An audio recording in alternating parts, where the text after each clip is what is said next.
wabarakatuh. Innal hamdalillah nahmaduhu wa nasta'inuhu wa nastaghfiruh wa na'udzu billahi min syururi anfusina wa sayyiati a'malina. May yahdihillahu fala mudilla lahu wa may yudlil fala hadiyalah. Wa asyhadu an la ilaha illallah wahdahu la syarikalah wa asyhadu anna Muhammadan abduhu rasuluh. Allahumma sholli ala Muhammadin wa ala alihi wa sahbihi wa man ihtada bi hadihi wastanna bi sunnatihi ila yaumiddin, amma ba'd. Para hadirin, bapak-bapak dan ikhwah dan akhwat, hafizakumullahu taala jami'an. Alhamdulillah, kembali kita memperbanyak puji-pujian kepada Allah Subhanahu wa taala. Puji-pujian yang pantas sesuai dengan keagungan, kebesaran dan ketinggian Allah Subhanahu wa taala. Serta sebagai rasa syukur seorang hamba atas limpahan rahmat, curahan nikmat pada kita semuanya.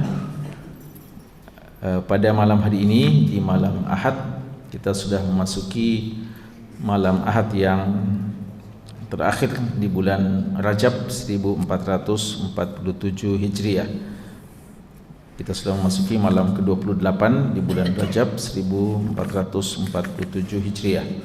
Semoga waktu-waktu yang telah berlalu dari bulan Rajab menjadi saksi-saksi yang terbaik bagi kita dalam kebaikan-kebaikan, dan semoga Allah mengampuni hal-hal yang terluput, hal-hal yang kurang atau kealpaan, kekhilafan yang kita lakukan, dan semoga hari-hari yang tersisa di bulan Rajab dan juga hari ke depan di bulan Sya'ban menjadi hari berberkah untuk kita dan bisa kita manfaatkan sebaik-baiknya sebelum kita sampai pada momen yang paling dinanti-nantikan, bulan suci Ramadan, ya.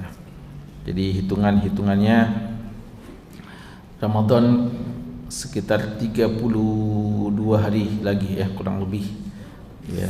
Nanti kita tetap akan mengikuti hasil ru'yatul hilal, ya, untuk penetapan kapan awal dari bulan suci Ramadan. Tapi intinya dia terus mendekat, ya. Semoga kita juga semakin siap, ya, dari waktu ke waktu yang terus bergulir, dan semoga Allah melapangkan hati-hati kita dan menguatkan iman kita, membersihkan jiwa kita dalam menyambut bulan yang penuh dengan kesucian dan keberkahan tersebut. Hadirin sekalian, pembahasan kita adalah kajian kitab Riyadhus Shalihin min kalami Sayyidil Mursalin. Kitab Riyadhus Shalihin, tamannya orang-orang soleh, min kalami Sayyidil Mursalin, yang berisikan sabda dari pemimpin penghulu para rasul Nabi kita Muhammad sallallahu alaihi wasallam. Dan pembahasan kita dalam kitab ini sudah masuk dalam pembahasan tentang kitab ilmu, keutamaan ilmu dan hal-hal yang berkaitan dengan ilmu. Kita sudah membahas dalam beberapa pertemuan hadis-hadisnya, dan masih ada beberapa hadis-hadisnya yang mungkin masih membutuhkan beberapa pertemuan, ya, untuk kita menyelesaikan hadis-hadis dalam kitab tentang ilmu ini. Pada pembahasan kita yang paling terakhir, kita sudah menyelesaikan hadis yang ke 1378. Gitu deh. Ya. 1379, ya. 1379. Jadi jumlah hadis dalam kitab Riyadhus Shalihin ini 1890-an, ya. 1890-an, 1898 kalau tidak salah, hampir 1900. Dan kita sudah menyelesaikan 1379, ya. Jadi masih ada sekitaran 500 hadis lagi, ya, untuk kita menyelesaikan kitab ini. Tentu saja intinya adalah semoga apa-apa yang telah kita pernah pelajari itu bermanfaat, ya, karena ilmu bukan dari banyaknya yang dimiliki, yang dibaca, tapi adalah sejauh mana keberkahan, ya, dari ilmu tersebut. Kita langkah ke hadis yang ke-1380. Wa an Abdullah ibn Amr ibn al-As, dariku walaupun cuma satu ayat. Wa hadisu an Bani Israel, dan silahkan untuk menyampaikan apa yang bersumber dari Bani Israel. Wala haraja, dan tidak berdosa, tidak mengapa. Wa man kadzaba alayya muta'ammidan, dan siapa yang berdusta atas namaku dengan sengaja, falyatabawwa maq'adahu minan nar, maka hendaknya dia menyiapkan tempat duduknya di neraka. Rawahu Al-Bukhari. Hadis ini hadis yang sahih, diriwayatkan oleh Imam Bukhari. Hadis ini cukup singkat tapi mengandung 3 masalah penting. Ya, hadis ini mengandung 3 masalah pokok. Pertama tentang tabligh, kedua tentang periwayatan Israiliyat, dan ketiga tentang dusta atas nama Nabi sallallahu alaihi wasallam. Dan semuanya terkait dengan ilmu, ya, semuanya terkait dengan ilmu. Maka sangat tepat jika Imam Nawawi rahimallahu taala, Imam An-Nawawi rahimahullah, penulis kitab kita ini, meriwayatkan hadis ini atau mencantumkan hadis kita ini dalam kitab tentang ilmu. Pertama adalah balighu anni walau ayah, sampaikanlah dariku walaupun cuma satu ayat. Hadis ini adalah amanah dari Nabi kita sallallahu alaihi wasallam. Beliau memang diperintahkan untuk menyampaikan, ya ayyuhar rasul balligh ma unzila ilaik, ya, kata Allah dalam surat Al-Maidah ayat 67, ya ayyuhar rasul, wahai rasul, balligh ma unzila ilaik, sampaikanlah apa yang telah Allah perintahkan atau yang Allah sampaikan kepadamu. Fa illam taf'al fama ballaghta risalatah. Kapan kamu tidak melakukan itu, berarti kamu tidak menunaikan risalah. Dan ulama sepakat bahwa beliau tidak meninggal dunia kecuali telah menyampaikan semua risalah ini, ya, dan itu beliau telah persaksikan pada saat haji wada. Beliau selalu mengatakan, hal ballagtu, apakah saya sudah sampaikan? Kaum muslimin yang hadir itu mengatakan, telah kamu sampaikan. Lalu beliau mengatakan, ya, ke atas langit menunjuk, ya, mengisyaratkan, ya, sebagai isyarat persaksian kepada Allah, Allahumma syhad, ya Allah, saksikanlah bahwa saya telah menyampaikan dan seluruh kaum muslimin telah mempersaksikan dan benarkan hal tersebut. Makanya keyakinan kita selalu kita mengatakan bahwa Nabi kita sallallahu alaihi wasallam telah meninggal dunia dalam keadaan ballagha risalah wa addal amanah wa nasahal ummah wa tarakana ala mithlil bayda layluha kanahariha la yazighu anha illa kana minal halikin. Ya, sering ulama kita menyebutkan hal ini, dan ini berdasarkan beberapa riwayat-riwayat yang ada bahwa beliau telah meninggalkan kita dalam ballagha risalah, telah menyampaikan risalah secara sempurna. Dalam riwayat dikatakan tidak ada sesuatu yang mendekatkan kepada surga kecuali beliau telah sampaikan, dan tidak ada sesuatu yang bisa menjauhkan dari neraka kecuali beliau telah sampaikan. Ballagha risalah wa addal amanah, dan telah menyampaikan amanah dengan baik, sebaik-baiknya. Wa nasahal ummah, beliau telah menasihati umat ini dengan sebaik-baiknya. Wa tarakana ala mislil bayda, beliau telah meninggalkan umatnya, kita semua ini, dalam keadaan seperti hal yang sangat terang. Bayda, putih, ya, artinya sangat terang. Lailuha kanahariha, malamnya sama saja dengan siangnya. Artinya tidak ada sesuatu yang samar dalam agama ini. Semuanya telah lengkap dan telah jelas, telah dijelaskan oleh Nabi SAW. Cuma memang kita dalam menerimanya bertingkat-tingkat, ya. Kita dalam menerimanya bertingkat-tingkat. Makanya beliau mengatakan innal halalah bayyin. Halal itu sudah jelas sebenarnya. Wa innal haramah bayyin. Haram juga sudah jelas.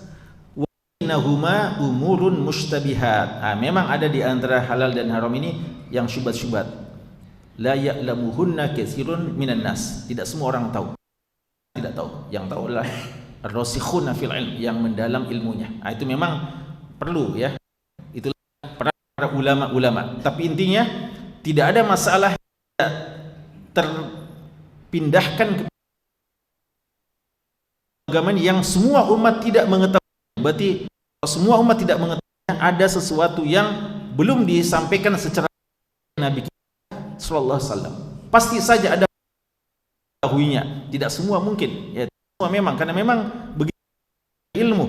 Kalau semuanya sama, maka tidak ada keutamaan para ulama, ya. Tapi intinya seluruh risalahnya telah tersampaikan dengan sebaik-baiknya.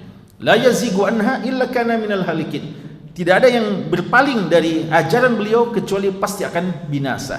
Ya, jadi kalau mau keselamatan, maka jalannya adalah ikuti, ya, sunnah dan risalah yang telah beliau bawa.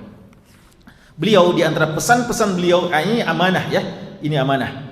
Beliau mengatakan balighu anni walau ayah. Sampaikanlah dariku walaupun satu ayat. Ini amanah. Kita tahu amanah itu ada 3. Dalam surat Al-Anfal ayat ke-27 Allah mengatakan ya ayyuhalladzina amanu la takhunullaha war rasula wa takhunu amanatikum wa antum ta'lamun. Wahai orang-orang beriman, jangan kalian mengkhianati Allah, amanah yang datang dari Allah, war rasul, dan amanat yang datang dari Rasulullah, wa takhunu amanatikum, dan kalian mengkhianati amanat-amanat sesama kalian, ya. Sesama kita ini ada yang saling amanah-amanah, ya. Kepercayaan yang diberikan oleh seseorang kepada kita itu amanah. Allah menyuruh kita untuk menepati semuanya.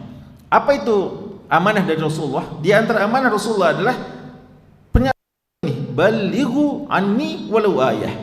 Sampaikan dariku walaupun cuma satu ayat.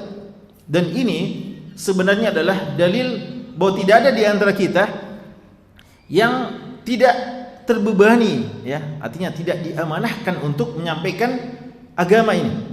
Karena siapa di antara kita yang tidak tahu surat Al-Fatihah? Adakah di antara kita yang tidak tahu surat Al-Fatihah? Kalau ada berarti belum sholat, ya. Kalau ada berarti Islamnya tidak sah. Semua yang kita ini minimal tahu 7 ayat dalam Al-Quran. Dan kita tidak diperintahkan muluk-muluk, ya, dalam artian kalau 7 ayat saja berarti tidak perlu kita sampaikan. 7 ayat sudah sangat cukup untuk kita sampaikan. Berulang-ulang terus tidak apa-apa, berulang-ulang sampaikan kepada orang yang belum tahu, belum faham, ya. Perlu diingatkan juga, kadang ada sesuatu yang ditahu tapi perlu selalu diingatkan dari waktu ke waktu, ya. Ini, ya, kata ulama kita balighu anni walau ayat, ini ada 3 unsur yang perlu diperhatikan di dalamnya. Ada 3 bagian. Pertama, balighu. Ini istilahnya taklif. Taklif artinya perintah, beban, amanah. Anni, dariku, ini tasyrif. Artinya satu kemuliaan. Diingatkan bahwa yang kita sampaikan ini bukan perkataan orang-orang biasa. Bukan dusta, ya. Bukan sekedar rumor dan bukan percakapan-percakapan manusia yang bisa benar dan bisa salah. Tapi ini yang kita sampaikan anni, dariku, artinya dari wahyu dari Allah yang disampaikan oleh Nabi SAW. Maka dialah tasyrifun. Walau ayah, walaupun cuma satu ayat, ini takhfif. Takhfif artinya keringanan. Karena kita tidak diperintahkan harus 286 ayat surat Al-Baqarah kita sampaikan semuanya. Tidak harus 200 ayat, seluruh ayat dalam surat Ali Imran kita sampaikan. Tidak harus seluruh surat An-Nisa 176 ayat umpamanya, ya. Atau Al-Maidah 120 ayat dan seterusnya, ya. Tapi satu ayat, seandainya Ada di antara kita bilang cuma satu ayat Ustaz. Kita bilang itu saja antum ulang-ulang sampai ya takhfif. Rasulullah memberikan keringanan kepada kita. Dan ini untuk menyemangati kita dan untuk menjelaskan bahwa kita semuanya adalah muballigh, ya. Balighu, apa isim fa'ilnya? Isim fa'il dari muballigh, subjeknya adalah muballigh, balighu, ballagha yuballigh, fa'ilnya, pelakunya dinamakan apa? Muballigh. Berarti kita ini semuanya muballigh kita sebenarnya nih, ya. Jadi muballigh adalah semua kita. Semua umat Nabi Muhammad sallallahu alaihi wasallam adalah muballigh terhadap risalah yang beliau bawa. Balighu anni walau ayah, ya. Walaupun cuma satu ayat saja, ya.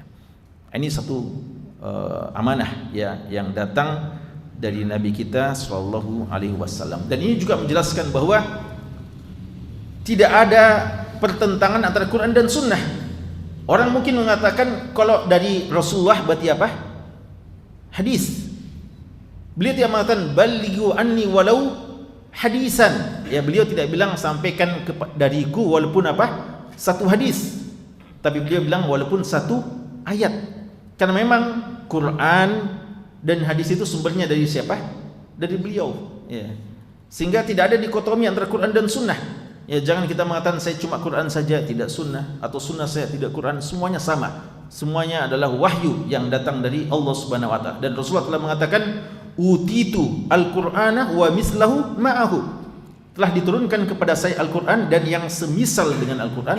Yuhu anni walau ayah, sampaikan dariku walaupun satu ayat, ya. Maka kita masa mulia, kadang ada di antara kita merasa sangat tersanjung seandainya ada satu pesan penting yang datang dari pemimpin umpamanya, atasannya, bosnya, majikannya, ya. Lalu dia yang diamanahkan sampaikan ini kepada rekan-rekanmu, teman-temanmu. Dia merasa, wah, saya mendapatkan amanah yang sangat mulia ini, ya. Bos, ya, tuan, majikan, ya, atasan mengamanahkan kepada saya. Maka ini jauh dari itu. Yang kita sampaikan ini langsung dari Allah Subhanahu wa taala melalui lisan nabinya sallallahu alaihi wasallam. Balighu anni walau ayah. Yang kedua adalah wahaddisu an bani Israila wala haraj, dan sampaikanlah dari Bani Israel dan tidak berdosa. Ini sama-sama perintah kelihatannya, ya. Tadi apa? Balighu anni walau ayah. Itu adalah perintah. Dan ini hadisu an Bani Israel wala haraj. Ini juga perintah atau apa ini? Apa hukumnya ini? Kalau perintah hukumnya apa? Wajib. Entah wajib aini atau wajib kifai, atau minimal apa? Sunnah, minimal sunnah. Kadang perintah juga sunnah. Sunnah artinya tidak wajib, ya. Sunnah dalam makna itu, ya, makna taklifi, walaupun sunnah kadang juga bermakna umum. Tapi untuk yang kedua ini, apakah juga perintah yang wajib atau perintah yang sunnah? Wa haditsu an bani Israila wala haraj, atau sekedar pembolehan? Yang kedua ini bukan perintah harus kita kerjakan, cuma apa? Boleh kita kerjakan. Apa dalilnya boleh? Karena ada perkataan setelah itu apa? Wala haraja, tidak berdosa. Artinya boleh, ya, boleh. Sama dengan ini kaidah dalam usul fiqh, ya. Makanya penting, ya, memahami usul tafsir, usul hadis, usul fiqh, ya. Bahwa al-amru ba'da nahi yufidu al-ibahah atau raf al-haraj. Perintah setelah adanya larangan, perintah setelah adanya larangan itu menunjukkan pembolehan, ya, pembolehan. Umpamanya kita bilang tidak boleh selama kita sholat bicara. Lalu setelah sholat kita bilang silahkan bicara. Apakah wajib bicara? Wajib bicara selesai sholat? Tidak wajib. Artinya boleh sekarang, boleh sekarang, ya. Allah mengatakan wa idza halaltum fastadu. Kalau kalian sudah selesai ihram, sudah tahallul, silakan kalian berburu. Karena pada waktu ihram dilarang berburu. Ya, berarti perintah fastadu, berburulah, itu bukan wajib, bukan harus, tapi artinya boleh, boleh.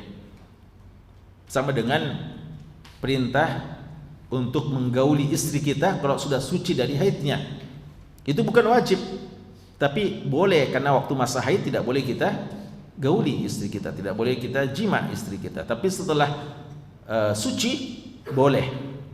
Ya, fa'tuhunna min haitsu amarakumullah. Silahkan, ya.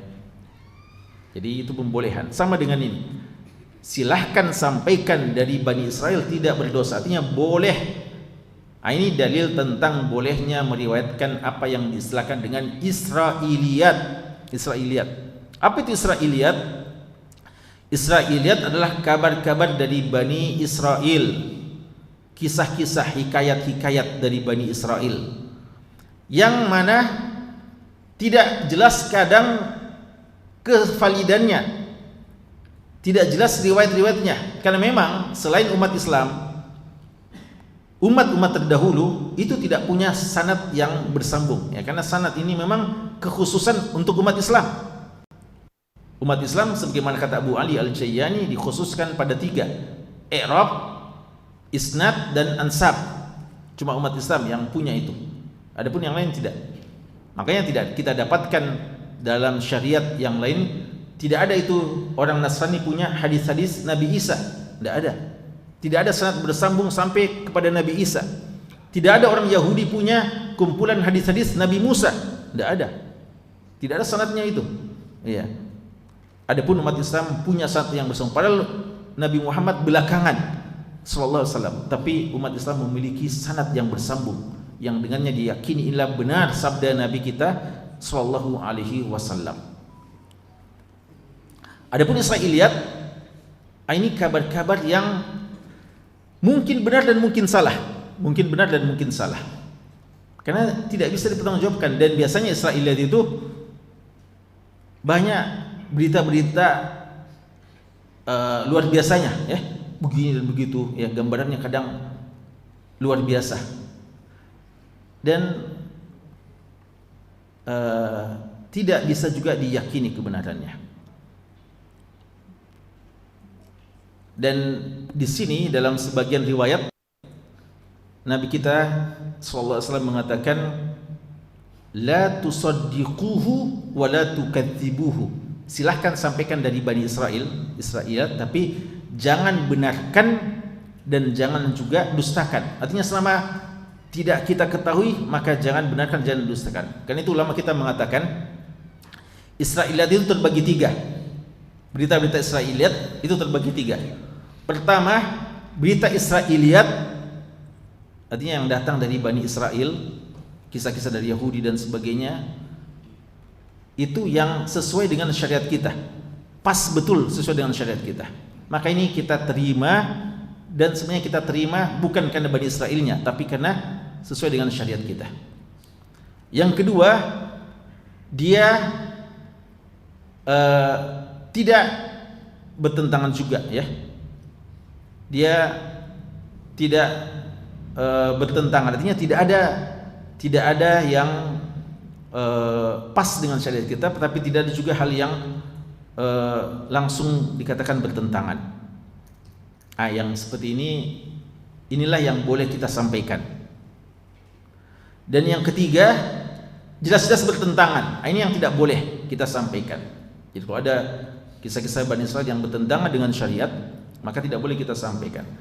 Yang boleh yang pertama tadi, tapi yang pertama ketika kita sampaikan sumbernya langsung sebaiknya dari syariat saja, karena memang sesuai. Adapun yang kedua, tidak ada kejelasan apakah sesuai atau tidak.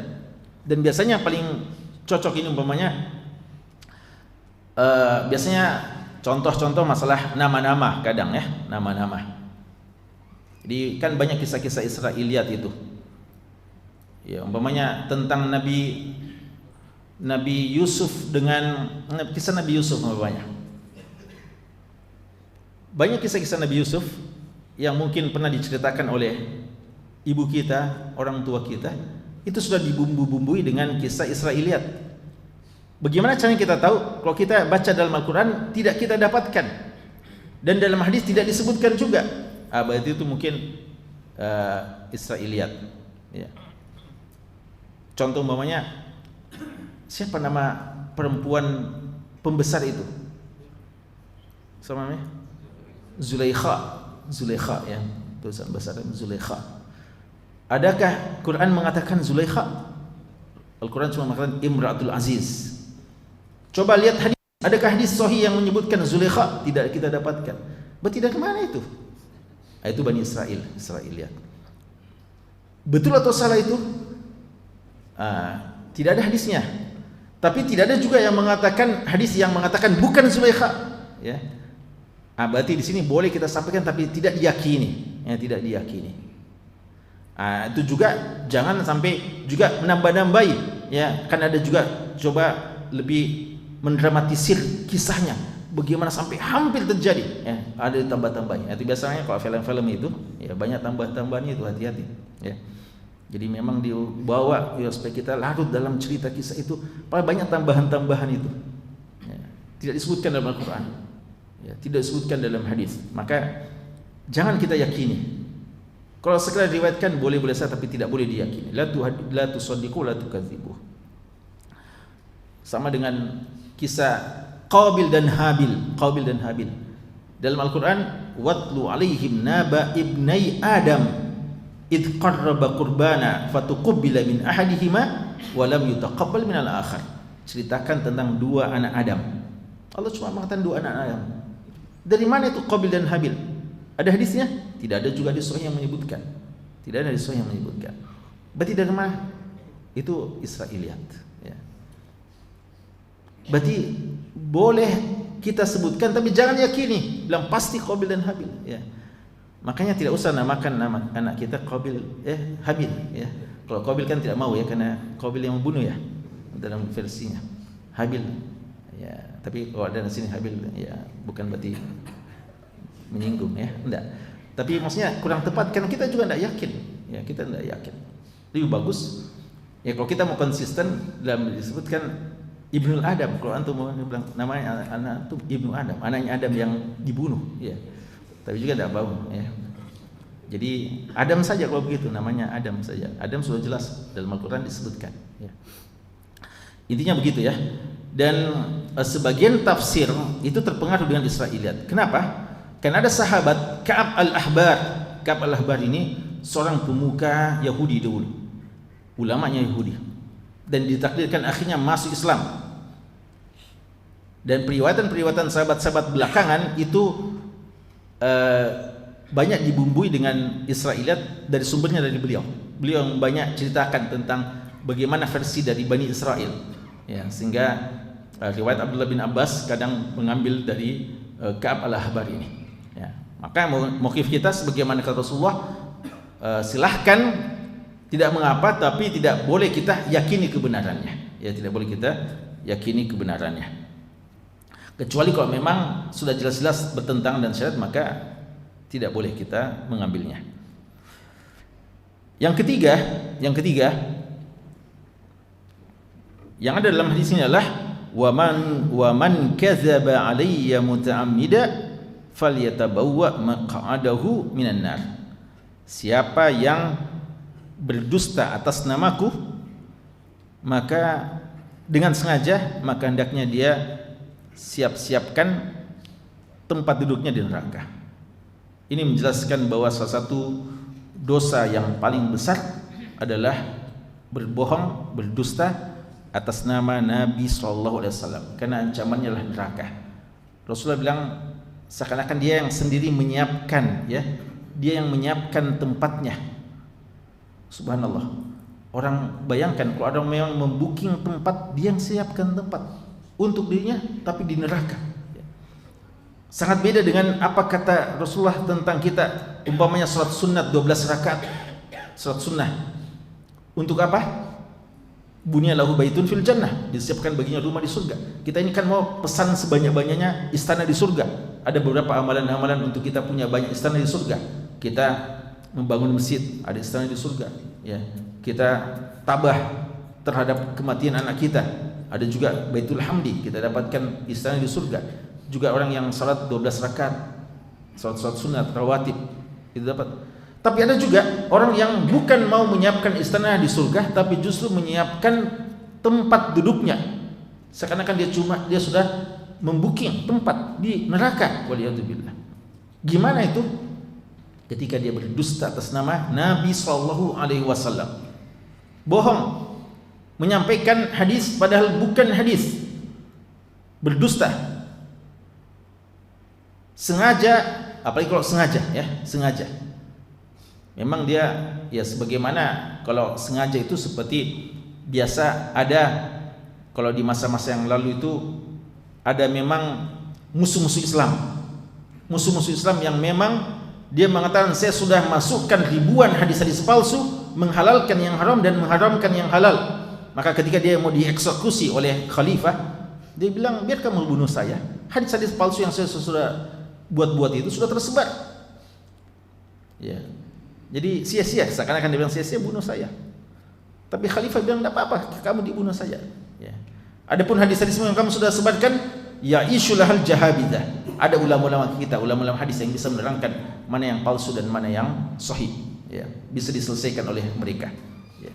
Jadi itu memang ada sengaja berdusta atas nama Rasulullah. Dia buat hadis-hadis palsu, merubah hukum-hukum Allah Subhanahu wa taala. Itu karena memang benci kepada Islam. Mau merubah syariat Allah Subhanahu wa taala. Ada juga karena persoalan sekedar mau tenar, mau terkenal. Karena kalau dia sampaikan hadis-hadis yang biasa-biasa aja orang ya, dia mau sampaikan sebuah hadis yang tidak pernah didengarkan. Ya. Makanya dia bilang, ya ini subhanallah, biasa ada orang itu memang mau tampil untuk berceramah umpamanya. Kalau dikatakan selalu tentang hadis innamal a'malu binniyat, ini kan biasa-biasa saja. Dia pikirkan gimana? Akhirnya dia pikir-pikir kayaknya semua hadis-hadis yang saya tahu sudah ditahu semua orang. Berarti saya buat hadis yang tidak pernah didengarkan orang. Ya. Ada di masa-masa lalu dan mungkin masa-masa sekarang juga masih ada orang yang kreatif ya, kreatif yang salah-salah ya. Yang buat hadis palsu. Ini kadzab alayya. Ya. Ada juga karena mau pendekatan kepada penguasa ya, di zaman Khalifah Mahdi, bukan Mahdi yang muntazir ya, memang Khalifah Abbasiyah kalau tidak salah, Mahdi. Beliau ada seorang datang, lalu pengawalnya Mahdi mengatakan sampaikan hadis kepada beliau. Dan waktu itu Khalifah ini suka main-main memelihara burung ya, suka dengan burung ya, merpati mungkin atau yang semacamnya. Lalu orang ini disuruh baca hadis, maka dia baca hadis yang mengatakan tidak boleh ada perlombaan la sabaqa yang bisa mendapatkan hadiahnya illa fi khufin, kecuali pacuan khuf unta, au naslin atau panah, au hafir atau pacuan kuda. Itu 3 yang disyariatkan. Tapi ini si khalifah ini bukan suka kuda, bukan unta, tapi burung ya. Maka dia juga tambah janah.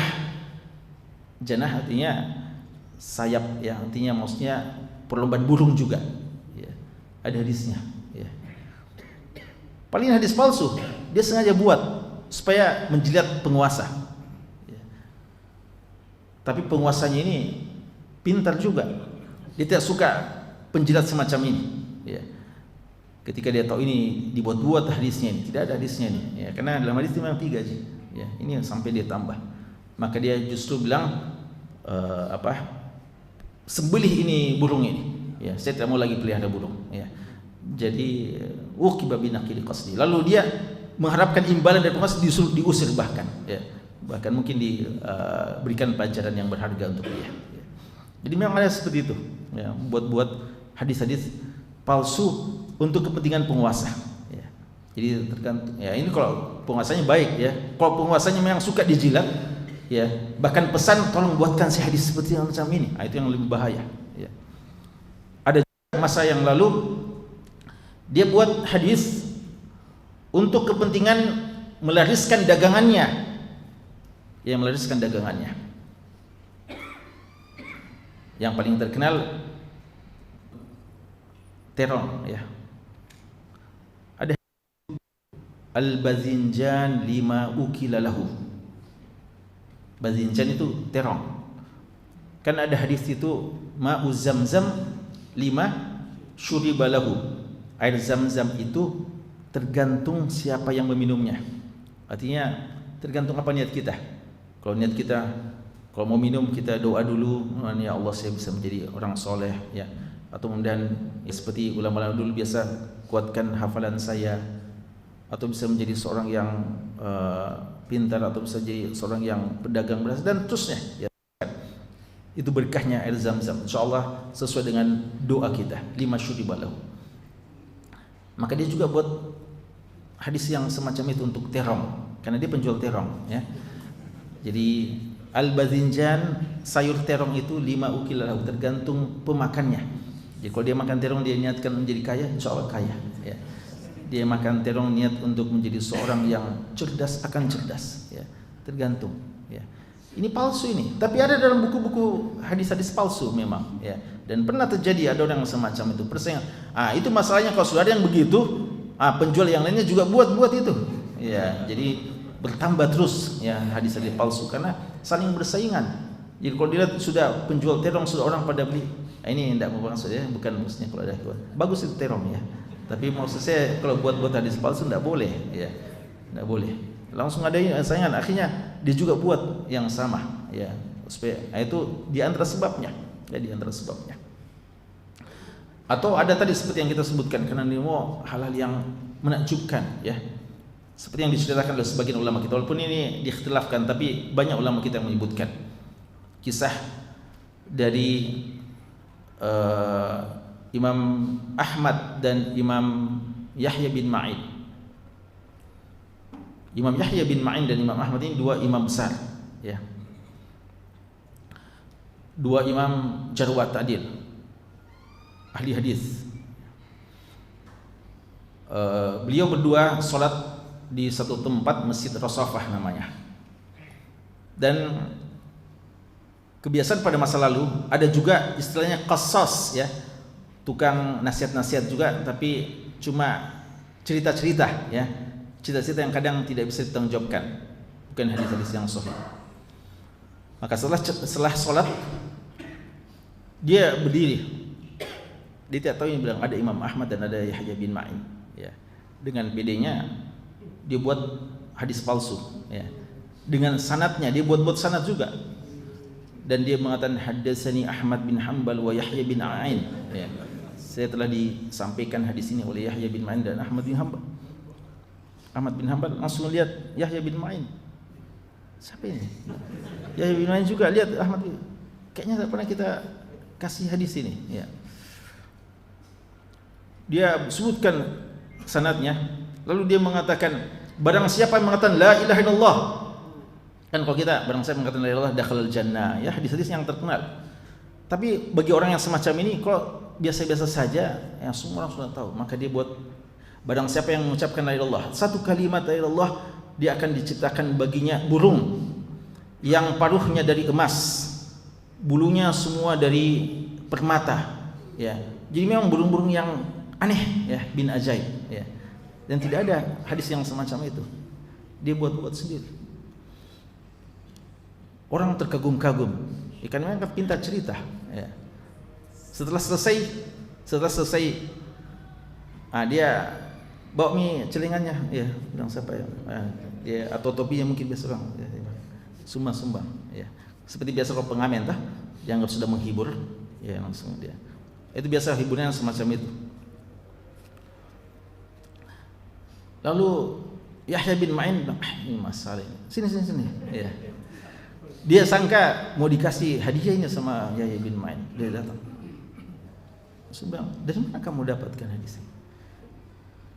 Dia bilang, dari Ahmad bin Hanbal dan Yahya bin Ma'in. Yahya bin Ma'in, kalau Imam Ahmad orangnya sabar ya, tidak mau. Yahya bin Ma'in memang keras orangnya. Yahya bin Ma'in, saya Yahya bin Ma'in dan ini Ahmad bin Hanbal, dan kami tidak pernah sampaikan kepada kamu, ya tentang ini. Dan ini orang dengar semua ini, tapi dia juga tidak mau dia bilang subhanallah, memang sudah lama saya dengar Yahya bin Ma'in dan Ahmad bin Hanbal itu orang bodoh ya. Dia sangka orang ini, Anda menyangka cuma Anda yang Yahya bin Ma'in dan Ahmad bin Hanbal, banyak sekali orang namanya sama dengan Anda ya. Saya telah mendengarkan dari Ahmad bin Hanbal dan Yahya bin Ma'in beberapa orang yang namanya seperti itu, bukan Anda memang ya. Padahal kalau dalam ilmu hadis ya, kalau dikatakan hadatsana Ahmad bin Hanbal, maksudnya memang Imam Ahmad. Yahya bin Ma'in memang Yahya bin Ma'in itu, tapi tidak mau juga. Tambah marah Yahya bin Ma'in, tapi Imam Ahmad bilang kelas ya, sudah saya pergi ya, sudah ya. Jadi ada memang orang begitu ya, berani berdusta dan dia suka buat hal yang aneh-aneh ya, supaya orang kagum ya, supaya punya nilai juga ya, punya harga khusus ya. Jadi seakan-akan saya bisa buatkan kamu hadis tergantung yang mana keinginan, subhanallah ya. Padahal ini fal yatabawa maq'adahu minan nar ya. Ini termasuk dusta yang sengaja, dusta yang sengaja. Kan memang dia sengaja, dia tahu bukan hadis. Bagaimana kalau dusta yang tidak sengaja? Kita sangka hadis sahih palsu sebenarnya ya. Kan biasa ada orang bilang seperti mengatakan ad-dinu huwal aql, agama itu akal ya. Tidak sahih ini, palsu. Atau yang mengatakan bahwasanya i'mal li dunyaka ka'annaka ta'ishu abada wa'mal li akhiratika ka'annaka tamutu ghada.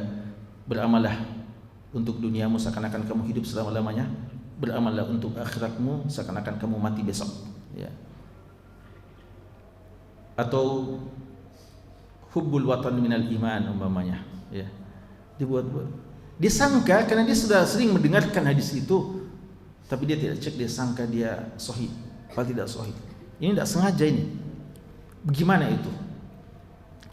Sebagian ulama kita mengatakan tidak masuk, tapi sebagian ulama kita mengatakan tidak boleh juga.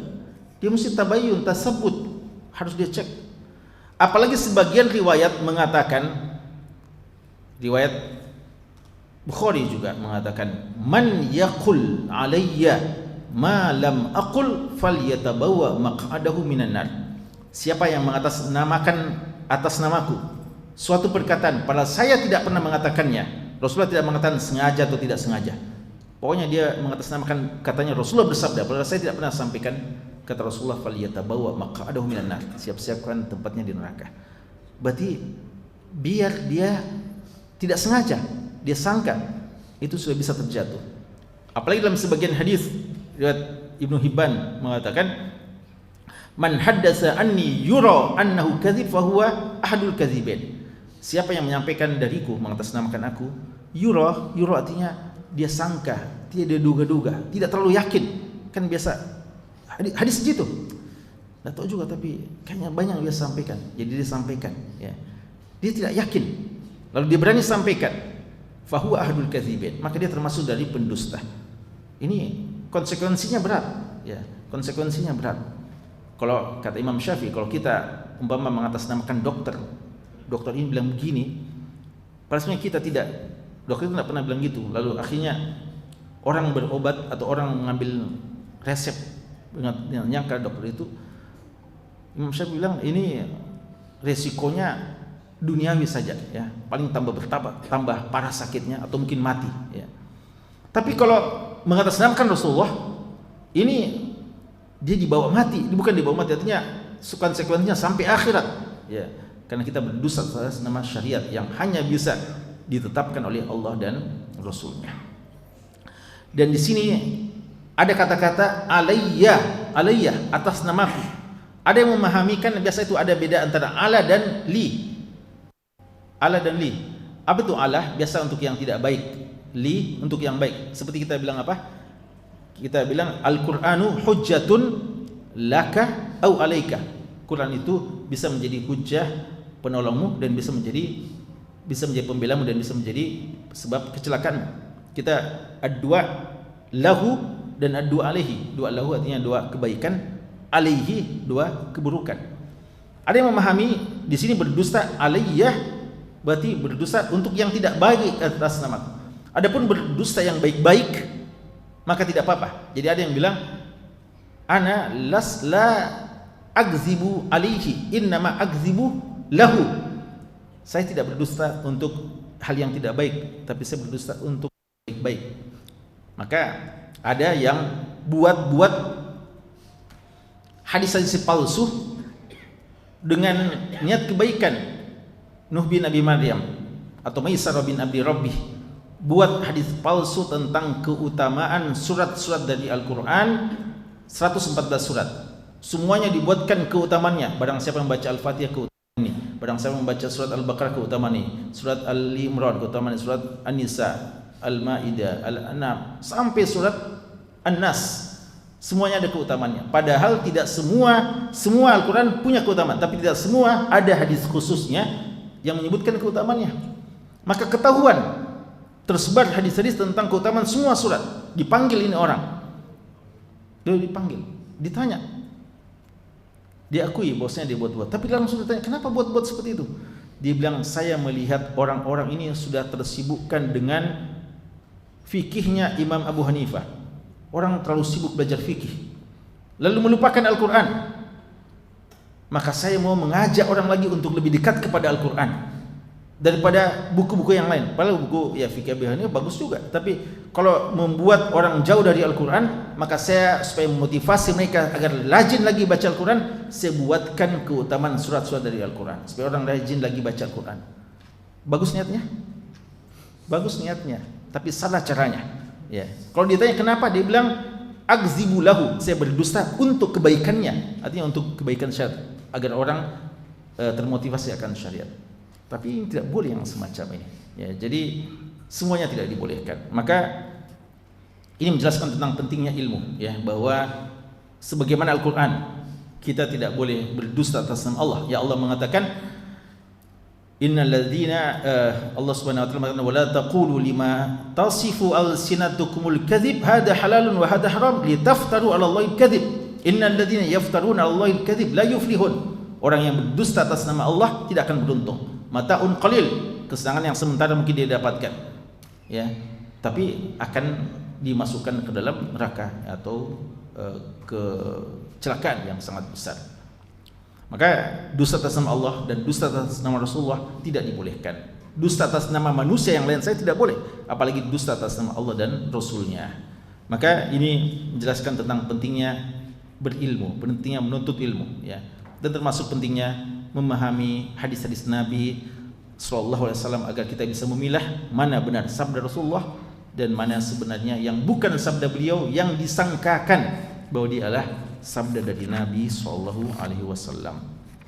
Sekali ini wallahu taala alam, sallallahu ala nabiyina Muhammad wa ala alihi wasallam walhamdulillahirabbil alamin. Assalamualaikum warahmatullahi wabarakatuh.